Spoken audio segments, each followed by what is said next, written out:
ओ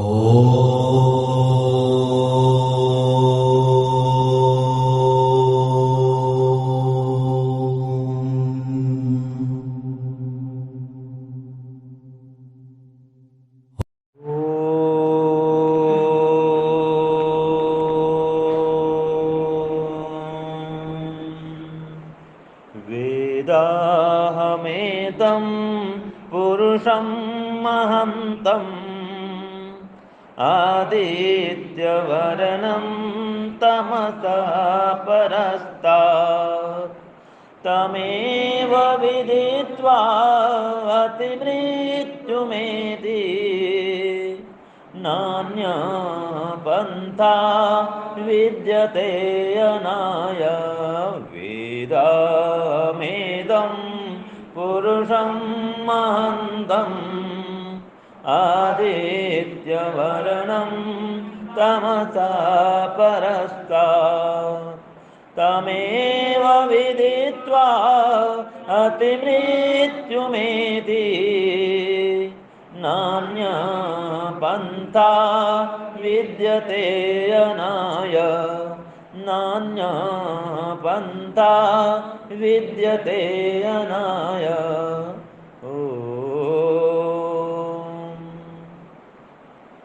इस मंत्र में कहा तम एव भजित्वा अति मृत्युमेति नान्यः पंथा विद्यते अयनाय, कि उसी परमात्मा को जान करके ही हम मृत्यु आदि समस्त दुखों से छूट सकते हैं।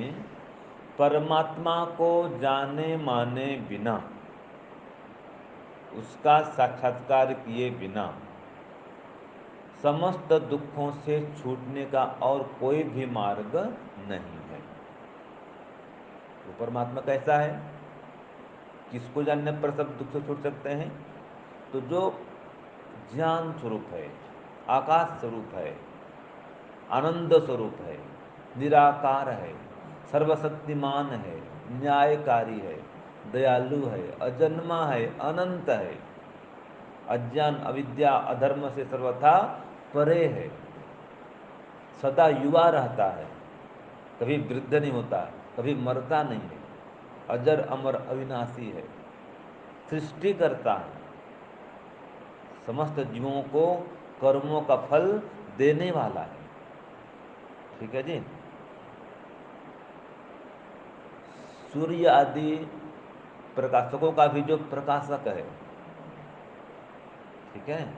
तो ऐसे परमात्मा को जानने वाला योगी या उसको जान करके विद्वान व्यक्ति मृत्यु से भयभीत नहीं होता, और मृत्यु ही नहीं किसी भी दुख से वो भयभीत नहीं होता।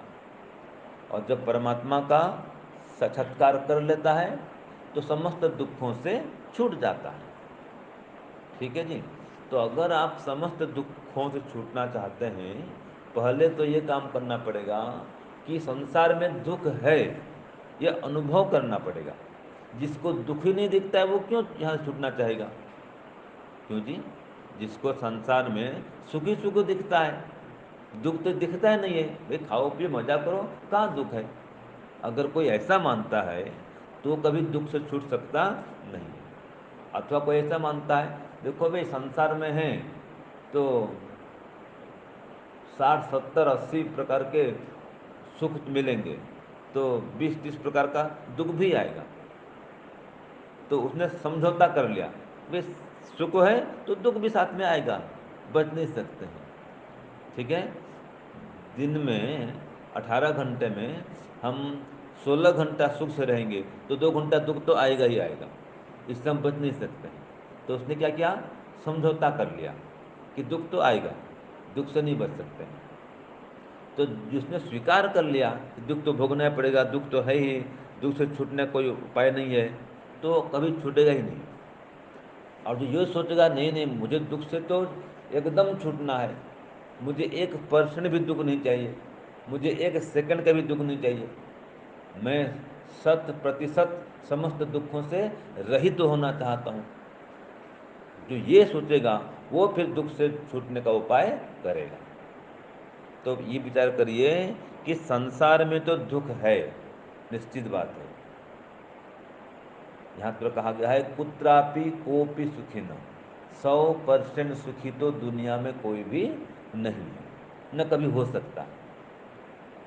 किसी की भी समस्त इच्छाएं यहाँ पूरी नहीं हो सकती। ठीक है, कोई न कोई कामना, इच्छा अधूरी रहेगी, अपूर्ण रहेगी। और ये भी होता है, ऐसी भी इच्छा होती है जो कभी भी पूरी नहीं हो सकती है, नहीं होती है। और व्यक्ति ऐसी असंभव इच्छा भी मन में बना करके रखता है और दुखी होते रहता है। तो संसार में दुख जो है, जो दुख है स्वीकार करेगा तो वो दुख से छूटने का प्रयास करेगा। और जो ऐसा मान लेगा कि भाई संसार में बहुत अधिक दुख है, दुखो बहुलो संसारो हेय, ये संसार दुख बहुल है इसलिए त्याज्य है, जो ऐसा सोचेगा वो दुख से जल्दी ही छूट जाएगा। कि संसार में दुख ज़्यादा है और सुख कम है, जिसका चिंतन ऐसा हुआ वो संसार से जल्दी छूट जाएगा। जिसका चिंतन ऐसा हुआ कि संसार में तो बहुत सुख है, दुख थोड़ा है, वो कोई बात नहीं, भोग लेंगे उसको, ऐसा सोचने वाला कभी भी दुख से छूट सकेगा नहीं। ठीक है जी। तो जो सोचेगा, देखो भाई संसार में सत्वगुण, रजोगुण, तमोगुण 3 प्रकार के गुण हैं। इसमें से केवल सत्वगुण में ही सुख है, रजोगुण में, तमोगुण में सुख नहीं है। तो 33% में सुख है, बाकी 66% तो दुख है। ठीक है, एक अनुमान बता रहा हूँ, मोटा उदाहरण ये। तो जो इस प्रकार सोचेगा कि संसार में दुख ज़्यादा है, वही व्यक्ति दुख से छूटने का प्रयास करेगा और फिर छूट भी जाएगा। जिसने प्रयास ही नहीं किया, जिसने सोचा ही नहीं दुख ज़्यादा है, मुझे दुख से छूटना है, वो कभी छूट सकता नहीं है। तो देखिए दुख तो है, तो दुख किसे कहते हैं, दुख क्यों आता है, दुख कब तक रहता है, दुख कितने प्रकार का होता है, और दुख से छूटने का उपाय क्या है, इस पर हम विचार करेंगे। तो दुख किसे कहते हैं,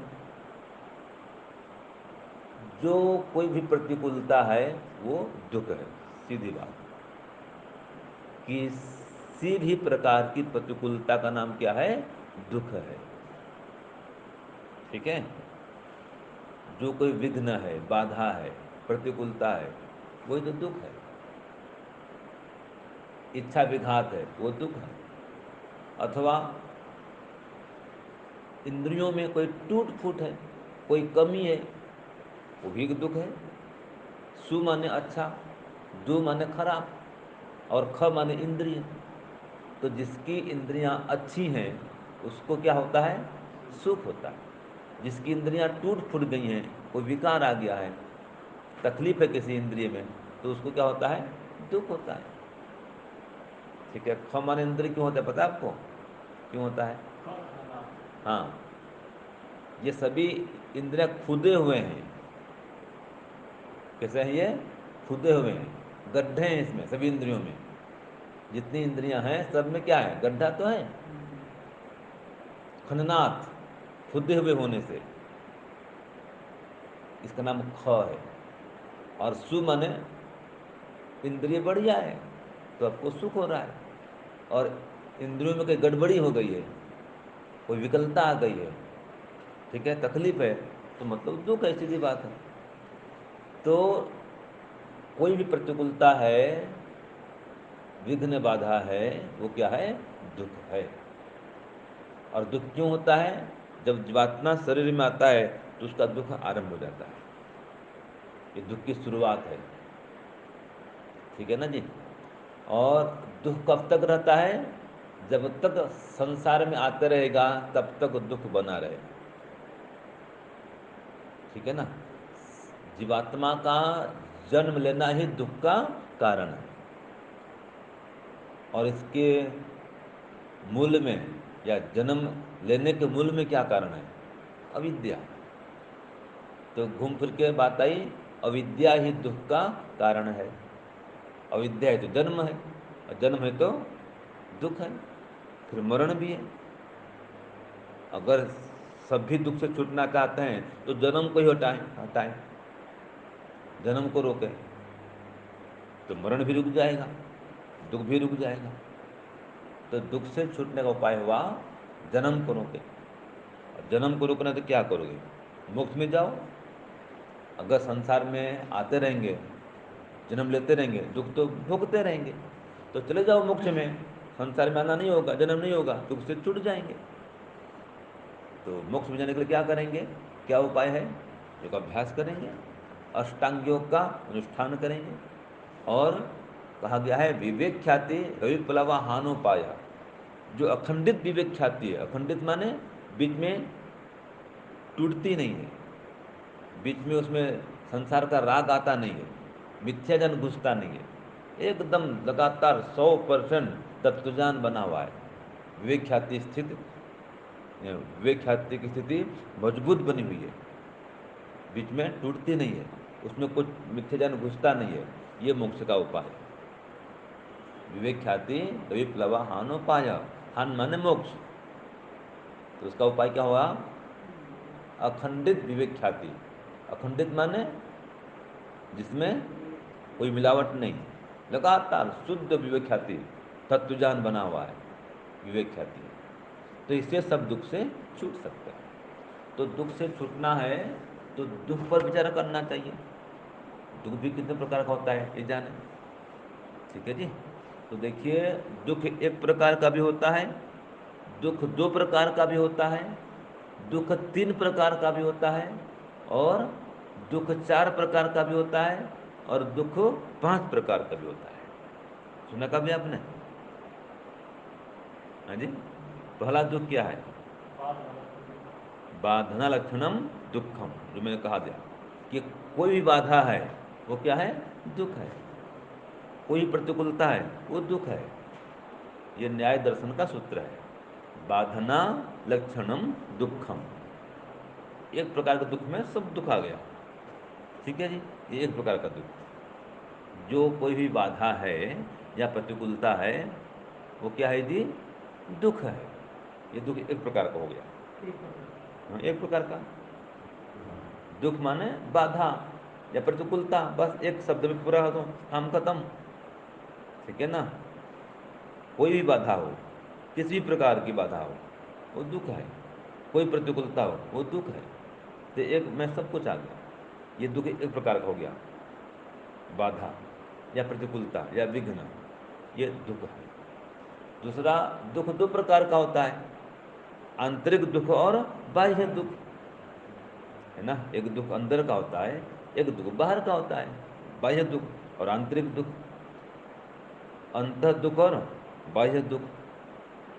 तो व्यक्ति मन से भी दुखी होते रहता है, ठीक है, ये मानसिक दुख लगा रहता है उसको। दूसरे की उन्नति क्यों हो रही है, प्रगति क्यों हो रही है, ईर्ष्या करता है और दुखी होते रहता है ना। किसी ने कुछ कह दिया, अपमान कर दिया तो भी दुखी होते रहता है। खाने पीने को नहीं मिला, अभाव है खाने पीने का, तो भी दुखी होते रहता है। कोई रोग आ गया तो भी दुखी होते रहता है। तो बाह्य दुख में दुख दिखता है, बाहर का दुख, ये दुखी है वो दिखने में आ रहा है। कोई चोट लग गया है, बुखार आ गया है, या और कोई कष्ट है, वो साक्षात दिख रहा है, ये बाह्य दुख है। और अंदर दुख को दिखता नहीं है, मन में दुखी हो रहा है, वो मन ही मन अशांत है। काम है, क्रोध है, लोभ है, लालच है, ईर्ष्या है, अहंकार है, द्वेष है, ये सब अंदर भर में शत्रु, इनसे भी दुख मिलता है। तो ये आंतरिक दुख मिलता है, इनसे शांति नहीं मिलती है, अतृप्ति बनी रहती है, ये दुख है। तो दुख दो प्रकार का हो गया, अंतः दुख और बाह्य दुख। ऐसे दुख तीन प्रकार का होता है, आध्यात्मिक दुख, आधि दैविक दुख, आधि भौतिक दुख। तो आध्यात्मिक दुख क्या है? जो स्वयं की गलती से हमें दुख मिलता है, वो है आध्यात्मिक दुख। जो किसी प्राकृतिक प्रकोपों से दुख मिलता है, बाढ़ है, भूकंप है, अतिवृष्टि है, अथवा अनावृष्टि, अकाल है, बहुत गर्मी है, बहुत ठंडी है, बहुत बारिश है, ठीक है जी। इन इन कारणों से जो दुख मिलता है वो क्या है? आधि दैविक दुख, माने कि दैवी प्रकोपों से जो दुख मिलता है उसको बोलते हैं आधि दैविक दुख। हो गया। तीसरा है आधि भौतिक दुख। तो इन भूतों से दुख मिलता है। भूतों माने जड़ पदार्थ और चेतन पदार्थ भी, मनुष्य से, पशु से, पक्षी से, ठीक है। तो इनसे जो दुख मिलता है, सांप ने काट दिया तो दुख मिल गया, ये क्या है? आधि भौतिक दुख। जो भूतों से दुख मिलता है वो है आधि भौतिक दुख, खास करके लेंगे जड़ पदार्थों से, ठीक है ना जी। ये हो गया, नहीं जड़ नहीं, चेतन पदार्थों से। सांप ने काट दिया, बिच्छू ने ये कर दिया, या कोई पेड़ से टकरा गए, ठीक है, देख के जा रहे थे, ये देखते हुए जा रहे हैं, फिर भी टकरा गए, अचानक कोई और कहीं मन चला गया, टकरा गए, या किसी भी कारण से, किसी बाहरी पदार्थ से, ठीक है, वो जड़ पदार्थ हो चाहे चेतन पदार्थ हो, किसी भूत से जो दुख मिला वो क्या हो जाएगा? आधि भौतिक दुख। और आधि दैविक में क्या था? अतिवृष्टि, अनावृष्टि आदि दैविक प्रकोप, बाढ़, भूकंप, ज्वालामुखी, सर्दी, गर्मी, बरसात, ये कारण है दोस्तों। और आध्यात्मिक में क्या आएगा? अपनी गलती, खाने पीने में कोई गलती कर दी, या और कोई गलती हो गई आपसे और दुख मिला, तो जिस दुख में आप स्वयं कारण है, आप स्वयं कारण बनते हैं, वो होता है आध्यात्मिक दुख। ये दुख 3 प्रकार का हो गया। ऐसे दुख 4 प्रकार का होता है। वह है परिणाम दुख, लिखिए, परिणाम दुख, ताप दुख, संस्कार दुख, चौथा गुणवृत्ति विरोध दुख। ये 4 प्रकार का दुख योग दर्शन में आता है, और 3 प्रकार का दुख सांख्य दर्शन में आता है, ठीक है जी। तो परिणाम दुख क्या है? 4 प्रकार के दुखों में पहला क्या है? परिणाम दुख। तो खाने पीने भोगने के बाद में भी परिणाम में जो दुख मिलता है वही तो परिणाम दुख है। जैसे कि भोजन कर लिया आपने, कोई मिठाई खा लिया आपने, कोई व्यंजन खा लिया, कोई सुंदर पदार्थ देख लिया आपने, और भी कितने प्रकार के भोग हैं, सुख लेने के साधन हैं। तो इनसे सुख प्राप्त करने के बाद भी मन नहीं भरता है, अतृप्ति बनी रहती है, इसका नाम है परिणाम दुख। कि खाने पीने भोगने के बाद भी तृप्ति नहीं हुई, ये क्या है? परिणाम दुख। खाने को खूब मिल रहा है, खीर खा रहे हैं, पेट भर गया, लेकिन मन नहीं भरा, तृप्ति नहीं हुई, ये क्या है? परिणाम दुख। अथवा इतना खा दिए कि पेट दर्द हो गया, गैस हो गया, ये भी दुख है, परिणाम में दुख मिला।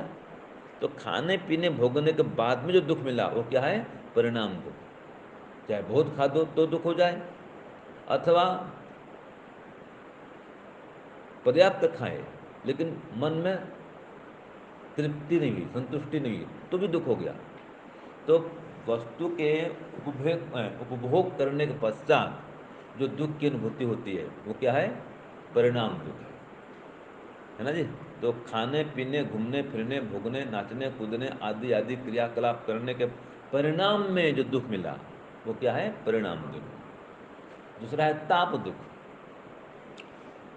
आपके और उस भोग्य पदार्थ के बीच में किसी के आ जाने से रुकावट पैदा हो गई, विघ्न आ गया, और आप उस भोग को नहीं भोग पा रहे हैं, ठीक है ना जी। तो आपके और भोग्य पदार्थ के बीच में किसी कारण से विघ्न उत्पन्न हो गया, और उससे जो दुख उत्पन्न हुआ वो क्या है? ताप दुख है। जैसे कि खीर बनी हुई है, ठीक है, अब खीर आ गया, सबको बांट दिए, और जितना था बर्तन में सबको समान रूप से बांट दिया गया, ठीक है जी।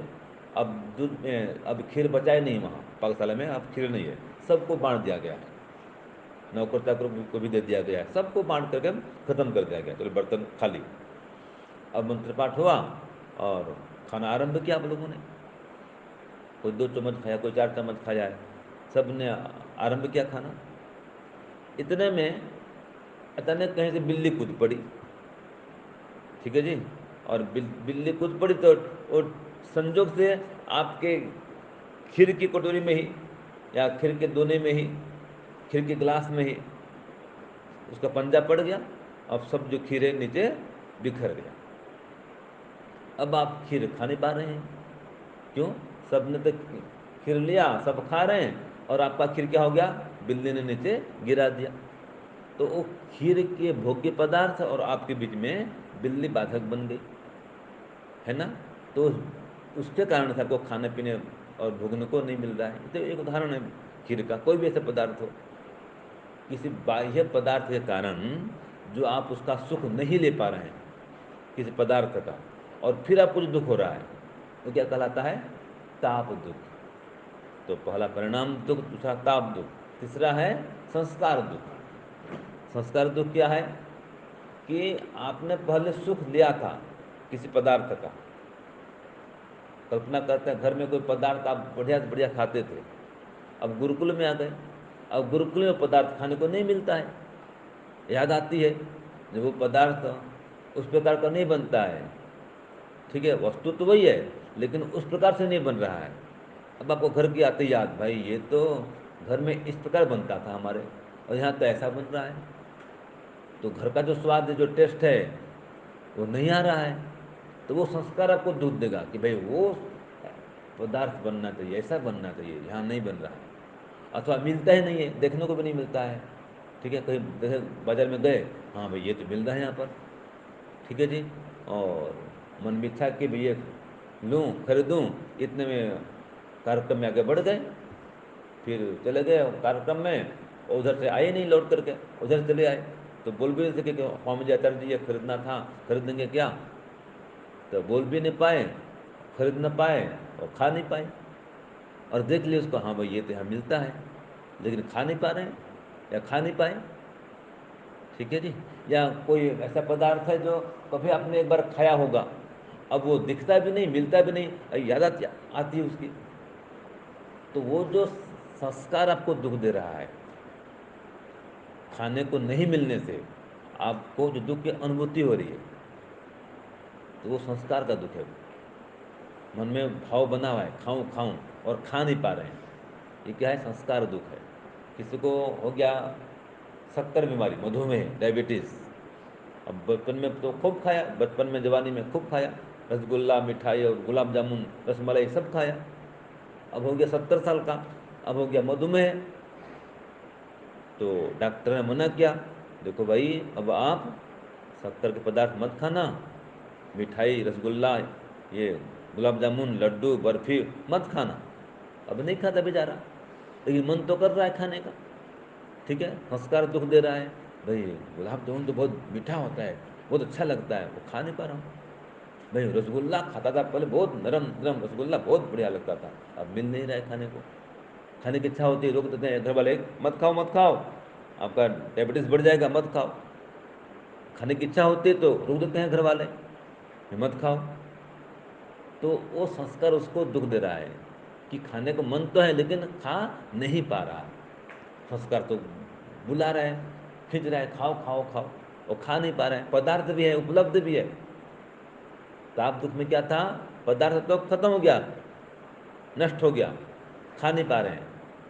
यहाँ पर पदार्थ है, फिर भी खाने को नहीं मिल रहा है, ठीक है जी। और कहीं दूर है अथवा, ठीक है जी, संसार में पदार्थ होता है लेकिन आपको खाने को नहीं मिल रहा है, और उसकी याद आ रही है, ठीक है जी। तो चाहते हुए भी खा नहीं पा रहे हैं, उपलब्ध नहीं हो रहा है, ये क्या है? संस्कार दुख है। ताप दुख में क्या था? मिल जाता है, उपलब्ध हो गया, उपलब्ध होकर फिर छूट गया, टूट गया, फूट गया, गिर गया, बिखर गया, ये जो दुख मिला ये ताप दुख है। और परिणाम में क्या होता है? खाने पीने पूरा मिला लेकिन तृप्ति नहीं हुई, संतुष्टि नहीं हुई, या कोई साइड इफेक्ट हो गया, ये क्या है? परिणाम दुख है। और चौथा है गुण वृत्ति विरोध दुख। ये क्या होता है? खाऊं कि ना खाऊं, जाऊं कि ना जाऊं, करूं कि नहीं करूं, ये मन में दो विचार आते हैं तो टकराव होता है, घर्षण और घर्षण, दो गुणों में क्या हो रहा है, घर्षण हो रहा है। सत्वगुण कहता है भाई अधिक मत खा, बीमार पड़ जाएगा। फिर जो गुण कहता है अरे भाई बार बार क्यों बनता है, कभी कभी तो बनना है, खा लो ना, ठीक है, शाम को मतलब मत खाना, शाम को भोजन छोड़ देना, अभी तो खा ले, इतना अच्छा बना है। फिर कहता है अरे भाई मत खा, फिर नियम है, शाम को भी कुछ खाना है पड़ेगा, माता पिता खाने के लिए बोलेंगे, गुरु जी खाने के लिए बोलेंगे, सब खाओ खाओ बोलेंगे, नहीं खाऊं तो फिर बात नहीं बने शाम को, तो शाम को भी खाना है, इसलिए अभी इसलिए कुछ कम खा, फिर शाम को भी खाना पड़ेगा। तो एक बार मन कहता है कि खा ले, एक बार मन कहता है नहीं नहीं अधिक मत खा, अधिक मत खा। तो जब तक आप एक पक्का निश्चय नहीं करते हैं, नहीं चलो नहीं खाऊंगा छोड़ दूँ, तो जब तक ये निर्णय नहीं करते हैं तब तक मन में क्या हो रहा है, टकराव हो रहा है दो गुणों में, हैं खाऊं कि ना खाऊं, अथवा कहीं जाऊं कि नहीं जाऊं, ये काम करूं कि नहीं करूं। तो जब तक एक विचार आते रहते हैं और उनमें से एक विचार का निर्णय नहीं हो पाता है, तब तक जो मन में अशांति रहती है उसका नाम है गुण वृत्ति विरोध दुख। गुण के व्यापार में टकराव होने से दुख जो मिलता है वो है गुण वृत्ति विरोध दुख। ये चौथा प्रकार का दुख हो गया, है ना। तो परिणाम दुख, ताप दुख, संस्कार दुख, गुण वृत्ति विरोध दुख। अब दुख पांच प्रकार का होता है, वो कौन कौन सा है, लिखिए, अविद्या, अस्मिता, राग, द्वेष, अभिनिवेश। ये पांच क्लेश हैं। क्लेश माने जो कष्ट पहुंचाते हैं वो क्लेश है, जो दुख देते हैं वो क्लेश हैं। सबसे पहले अविद्या ही है, फिर राग भी है, फिर द्वेष है, अस्मिता भी है और अभिनिवेश भी है। ये पांच क्लेश होते हैं। अविद्या पहला, मिथ्या ज्ञान। अगर अविद्या है तो दुख होगा। मिथ्या ज्ञान, उल्टा ज्ञान, विपरीत ज्ञान। जो पदार्थ जैसा है उसको ऐसा नहीं मानेंगे। वास्तव में जहाँ सुख है उसको सुखदायी नहीं मानेंगे, और जहाँ दुख है उसको सुख मान लेंगे। ये उल्टा ज्ञान है। जैसे कि रस्सी को सांप समझ लेना या सांप को रस्सी मान लेना, ये मिथ्या ज्ञान है। ऐसे संसार में दुख भरा हुआ है, फिर भी संसार को सुखदायी मानते हैं, ये मिथ्या ज्ञान है। इससे दुख बढ़ता है। शरीर में दुख भरा हुआ है, शरीर अनित्य है, नाशवान है, फिर भी इसको सुखदायी मानते हैं, नित्य मानते हैं, शुद्ध मानते हैं, पवित्र मानते हैं, चेतन मानते हैं शरीर को। ये अविद्या है, इससे दुख मिलता है। ठीक है जी। दूसरा अविद्या, दूसरा अस्मिता। आत्मा बुद्धि को एक मान लेना, दोनों को अलग अलग नहीं कर पाना। अस्मि मैं हूँ, तो बुद्धि को मैं हूँ मान लेता है, भाई तू अलग है, आत्मा है तू, बुद्धि अलग है। ऐसे मन है, इंद्रियां हैं, शरीर भी है, इन दोनों को अलग अलग मानो, ये जड़ पदार्थ है सब, ये आत्मा अलग, चेतन है। तो जड़ पदार्थ और चेतन दोनों को अलग अलग नहीं मानने से जो दुख होता है वो क्या है, अस्मिता है। जड़ पदार्थ कोई मैं हूँ बोल देते हैं, ये मेरा स्वरूप है, मैं ऐसा हूँ, जबकि तो जड़ पदार्थ है, बुद्धि है। तो बुद्धि और आत्मा को एक मान लेना, यह अस्मिता नामक क्लेश है, इससे भी दुख होता है। और राग, किसी को चाहते हैं, किसी की इच्छा करते हैं, और वो मिल नहीं पाता है तो भी दुख होता है, और छूट जाता है तो भी दुख होता है। माता पिता बच्चे को चाहते हैं और बच्चा घर छोड़ के गुरुकुल आ जाए पढ़ने को तो दुख होता है माता पिता को। क्यों, राग है उनको बच्चे में, तो राग भी कारण दुख का। ऐसे द्वेष, जिससे आपको कष्ट मिलता है, प्रतिकूलता है, अब वो व्यक्ति सामने आए तो दुख मिलता है। ये चला जाए पास से, हट जाए मेरी नज़र से, दूर चला जाए, ये क्यों मुझसे मिलने आता है, क्यों मेरे पास में आता है। तो जिससे द्वेष है उसके पास में आने से कष्ट होता है, और जिससे राग है उसके दूर जाने पर कष्ट होता है। इसलिए दोनों ही दुखदाई हैं, राग भी है द्वेष भी। और पांचवा है अभिनिवेश, माने मृत्यु का भय। एक चींटी से लेकर के हाथी तक, मूर्ख से विद्वान तक, सबको मृत्यु का भय है कि कहीं मैं मर न जाऊं, ऐसा न हो कि मैं कहीं मर जाऊं। तो जो मरने का डर भय है, जब तक पूरा आत्मज्ञान नहीं होता है तब तक ये भय लगा रहता है। शाब्दिक ज्ञान होने पर भी ये छूटता नहीं है। तो शाब्दिक विद्वान को भी ये मृत्यु को भय लगा रहता है। योगी बन जाएंगे, आत्मा को जान लेंगे कि मैं आत्मा हूँ, शरीर से अलग हूँ, तो आत्मज्ञान होने पर फिर ये अविनिवेश क्लेश नहीं रहता है। तो ये 5 प्रकार दुख हो गया, अविद्या, अस्मिता, राग, द्वेष, अभिनिवेश। तो इस प्रकार से दुख 1 प्रकार का, 2 प्रकार का, 3 प्रकार का, 4 प्रकार का, 5 प्रकार का। तो बस कोई भी दुख नहीं रहना चाहिए, यह संभव है मोक्ष में। तो आज इतना बता दिया आपको, आधा घंटा हो गया। फिर आगे ये दुख से कैसे बचा जाए, न्याय दर्शन के आधार पर विचार करेंगे। ठीक है, आज के लिए इतना। ओम शांति ओम शम, सबको सादर नमस्ते।